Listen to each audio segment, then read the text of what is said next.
అవుతుందని చెప్పేసి మంత్రులు చాలా ఆర్భాటంగా స్టేట్మెంట్ చేయడం జరుగుతుంది.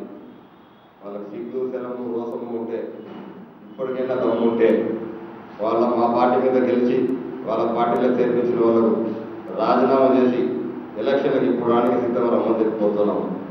మేము ఆ రోజు నుంచి కూడా ఎప్పుడో చెప్తున్నాం, వైఎస్ఆర్సీలో గెలిచి తెలుగుదేశం పిల్లలందరినీ కూడా రాజీనామా చేపించి ఎలక్షన్కి రాండి ఏ దానికి కూడా సవాల్ స్వీకరించడం లేదు.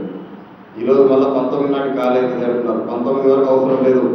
తెలుగుదేశం పార్టీ కానీ చంద్రబాబు నాయుడు కానీ వాళ్ళ పార్టీలో చేరిన వారికి కానీ దమ్ము ధైర్యం ఉంటే రాజీనామా చేసి ఎలక్షన్ రావాల్సిందిగా వైఎస్ఆర్ పార్టీ మొదటి నుంచి కూడా సవాల్ ఇస్తూనే ఉంది. వాళ్ళు ఏ దానికి కూడా ముందుకు రావడం లేదు. ఎట్టి పరిస్థితుల్లో వైఎస్ఆర్ పార్టీ తిరిగి కర్నూలు జిల్లానే కాదు రాష్ట్రంలో కూడా ఈసారి అధికారులకు రాబోతుంది. ఎందుకంటే 2.5 సంవత్సరం కావాల్సింది. చంద్రబాబు నాయుడు ఏ ఒక్క హామీ కూడా వేయడం లేదు. గడప గడప మేము తిరుగుతూ ఉన్నాం. మా నాయకులు ఇన్ఛార్జీలు తిరుగుతూ ఉన్నప్పుడు ప్రతి ఒక్కరు కూడా ముసలిలు కానీ పిల్లలు కానీ విద్యార్థులు కానీ వికలాంగులు కానీ చంద్రబాబు నాయుడు మేము మోసపోయాం, చాలా ఇబ్బంది పెడుతున్నాడు, ప్రజలకు ఏ ఒక్క మేలు కూడా జరగడం లేదు, వాళ్ళు సొంత డబ్బులకు సొంత కార్లు చేసుకుంటున్నారు తప్ప ఏ ఒక్కరికి కూడా ప్రజలకు ఉపయోగపడడం లేదని చెప్పేసి పూర్తిగా చెప్తున్నారు. ధైర్యం ఉంటే ఖచ్చితంగా మనం సవాల్ చేస్తున్నాం. అచ్చెన్నాయుడు గారు, మీకు ధైర్యం ఉంటే ఎక్కడో కాదు కర్నూలు జిల్లాలో ఏ పార్టీలో చేర్పించిన ప్రతి ఒక్కరిని కూడా రాజీనామా చేపించి 19వ తారీఖు ఉంటుందో లేదో తెలియదు 17 తెలుసుకుందాం రాండి అని చెప్పి దావాలు ఇస్తున్నాము. ధైర్యం ఉంటే రావాల్సిందిగా కూడా కోరుతామని చెప్పి తెలియజేసుకుంటున్నాం.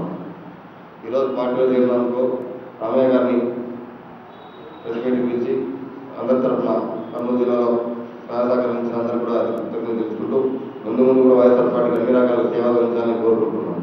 టీడీపీ రూలింగ్ లేకపోతే నువ్వెందుకు వైఎస్ఆర్ లేకపోతున్నావు అని కూడా కొంతమంది అడగటం జరిగింది.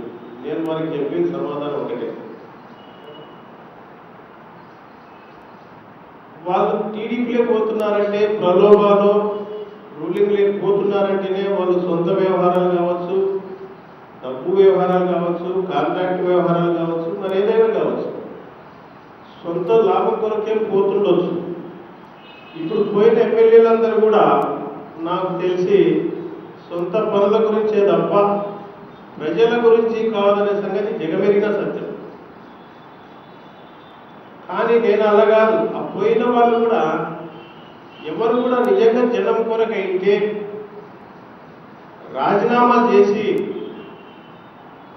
ఇదో మేమున్న పార్టీ వల్ల మీకు నష్టం జరుగుతుంది కాబట్టి మేము మీకు మేలు చేసే పార్టీ లేకపోతున్నాం, మళ్ళీ ఒకసారి మమ్మల్ని గెలిపించండి అని జనం లేకపోయి జనం ఒపీనియన్తో జనం ఆమోదంతో వాళ్ళు వెళ్ళినా చాలా సంతోషించేవారు. అలా చేయకుండా ఒక సింబల్ మీద గెలిచి అదే సింబల్లో ఇంకొక పార్టీలోకి వెళ్ళి మీ మెరుగు దిద్దుకోవటం అనేది సబబు కాదేమో. కానీ నేనైతే ఆ పని చేయలేదు సుమా. నేనైతే నాకున్నే వసతులు వదులుకొని జిల్లా పదవిని వదులుకొని ఇవాళ స్వచ్ఛందంగా జనం మెచ్చిన నాయకుడు జగను రాబోయే రోజుల్లో ఖచ్చితంగా రాష్ట్రానికి కాబోయే ముఖ్యమంత్రి జగను, ఈ జగన్ గారి విజయంలో నేను కూడా ఎంతో కొంత భాగస్వామిని కావాలనే ఉద్దేశంతోనే ఇవాళ వైఎస్ఆర్సీ పార్టీలో చేరడం జరిగింది. నేను వాళ్ళకిలాగా ప్రలోభాల కొరకు ఇంకోదాని కొరకు పోలేదు. నేను పని చేయాలి, నేను చేసే పని నిష్ప్రయోజనం కాకూడదు, నేను చేసే పని నిష్ప్రయోజనం కాకూడదు, ఎంతో కొంత ఉపయోగపడాలి, ఆ పని గెలుపుబాటులో ఉండాలనే ఉద్దేశంతోనే ఇవాళ వైఎస్ఆర్సీలో పనిచేయడానికి సిద్ధపడి వచ్చినారు. ఇవాళ రాష్ట్ర నాయకుల కానించి జిల్లా నాయకుల వరకు కూడా నా యొక్క చిన్న విన్నపం, ఎందుకంటే మీరందరి సహాయం కావాలని కోరుకుంటున్నా, అందిస్తారని ఆశిస్తున్నా. నేను నా పాత్రని నిర్విరామంగా పార్టీ అభివృద్ధి కొరకు నిరంతరాయంగా కృషి చేస్తానని కూడా ఈ సందర్భంగా మీకు అంటే మా మిత్రులకందరూ కూడా తెలియజేస్తున్నాను.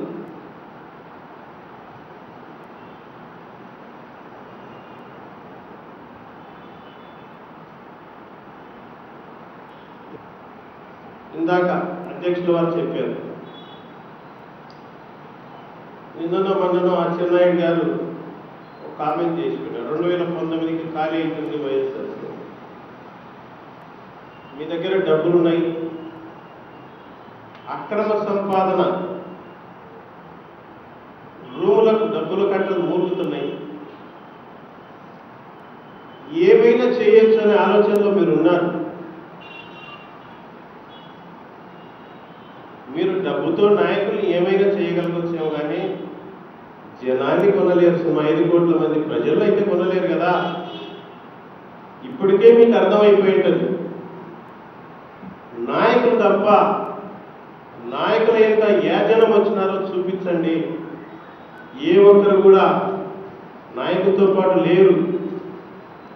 నాయకులతో పాటు జనం వచ్చిందంటే మీరు రాజీనామా చేసి గెలవడానికి భయపడే వాళ్ళు కానే కాదు.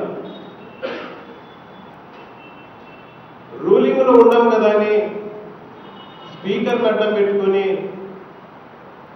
చట్టవిరుద్ధంగా రాజ్యం వెళ్తున్నారు. మరి అటువంటి పరిస్థితుల్లో అవుతుందని ఎలా మాట్లాడగలుగుతున్నారు? అంటే మీ అబద్ధాలకు, మీరు చెప్పేటువంటి అబద్ధపు వాగ్దానాలకు అంతే లేకుండా అయిపోతుంది. ఇప్పటికే ఇంటింటికి గడప గడపకు వైఎస్ఆర్ కాంగ్రెస్ పార్టీ ప్రతి గడపను తొక్కుతూ మీ యొక్క అబద్ధాలను, మీరు చేస్తున్నటువంటి నటనలను ప్రజలు గమనిస్తున్నారు. వైఎస్ఆర్సీ పార్టీ కార్యకర్తలు ప్రజలకు వివరిస్తున్నారు. ఇంతటి పెద్ద కార్యక్రమం దేశంలో బహుశా ఎవ్వరు కూడా చేసిండరు, చేపట్టిండరు కూడా.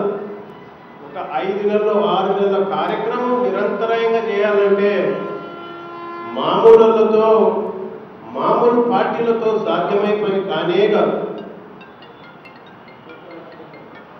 ఇది ప్రజల కొరకు. అంటే దీంట్లో ప్రజలు అభిమానిస్తున్నారు, ఆదరిస్తున్నారు. కాబట్టి ఎంత పెద్ద కార్యక్రమం అయినా వైఎస్ఆర్సీ పార్టీ ఈజీగా చేయగలుగుతుంది. ప్రజలందరూ కూడా ఇవాళ గడప గడపకి వెళితే వాళ్ళు కోరుకుంటున్నది ఏంటంటే 2004 నుంచి 2009 వరకు స్వర్ణయుగంగా నడిచింది. 2004 నుంచి 2009 ఆంధ్రప్రదేశ్ స్వర్ణయుగంగా నడిచింది. రాజశేఖర రెడ్డి గారు బతికిండి ఉంటే విభజన జరిగేది కాదు, రాష్ట్రానికి ఇన్ని ఇబ్బందులు వచ్చేవి కాదు. జరిగింది ఏదో జరిగింది అనుకున్నా. ఇప్పుడు మళ్ళీ మొన్ననే పొరపాటు చేశాం ఎలక్షన్లలో. జస్ట్ మార్జిన్లో, అంటే చంద్రబాబు నాయుడు లాగా జగన్మోహన్ రెడ్డి గారు కూడా అబద్ధాలు చెప్పలేకపోవడం వల్ల, చేతగాని హామీలు ఇవ్వలేకపోవడం వల్ల మార్జిన్లో ఓడిపోవడం జరిగింది. 2004-2009 స్వర్ణయుగం ఏదైతే ఉందో మళ్ళీ అటువంటి రోజులు రావాలని ప్రజలు కోరుకుంటున్నారు. ఖచ్చితంగా 2019లో జగన్ ముఖ్యమంత్రి సీట్లో కూర్చొని తిరుగుతాడు. ఇందులో ఎలాంటి సందేహం లేదు. ఇప్పటికే తెలుగుదేశం వాగ్దానాలను ఏ ఒక్కటి కూడా నెరవేర్చిన పాపం లేక ప్రజల్లో అట్రఫ్లాప్ అయిపోయినటువంటి పార్టీ ఏదైనా ఉందంటే అది తెలుగుదేశం పార్టీనే. అది తట్టుకోలేకనే మీరు ఎప్పుడు గమనిస్తూనే ఉంటారు.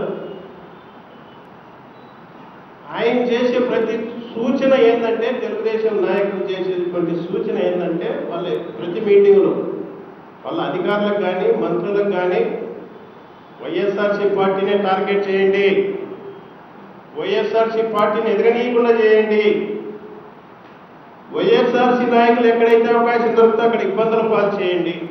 ఆయన చెప్పేటువంటి ఏకైక సూత్రం ఇది, చంద్రబాబు నాయుడు గారు చెప్పే సూత్రం. సో ఇదన్నింటిని కూడా గమనిస్తున్నారు. ఇవాళ నాకు చాలా సంతోషంగా ఉంది. ఎందుకంటే నేను కూడా జనంలో ఉండే దాంట్లో జనాలలో కలిసిపోయినాను. మొన్నటి వరకు ఉండినా కానీ ఎంత చేసినా అక్కడ నిష్ప్రయోజనం అవుతుంది శ్రమంతా. అలా కాకూడదనే నాకు ఒక సరైన వేదిక కావాలనే ఇదే అది సరైన వేదిక అని చెప్పేసి వైఎస్ఆర్సీకి వచ్చిన మరొకసారి మీరు గతంలో ఎట్లాగో ఇప్పుడు కూడా మీడియా మిత్రులందరూ కూడా సహాయం సహకారం అందించాలని మనస్ఫూర్తిగా అందరినీ కోరుకుంటూ విరమిస్తున్నా. జై హింద్.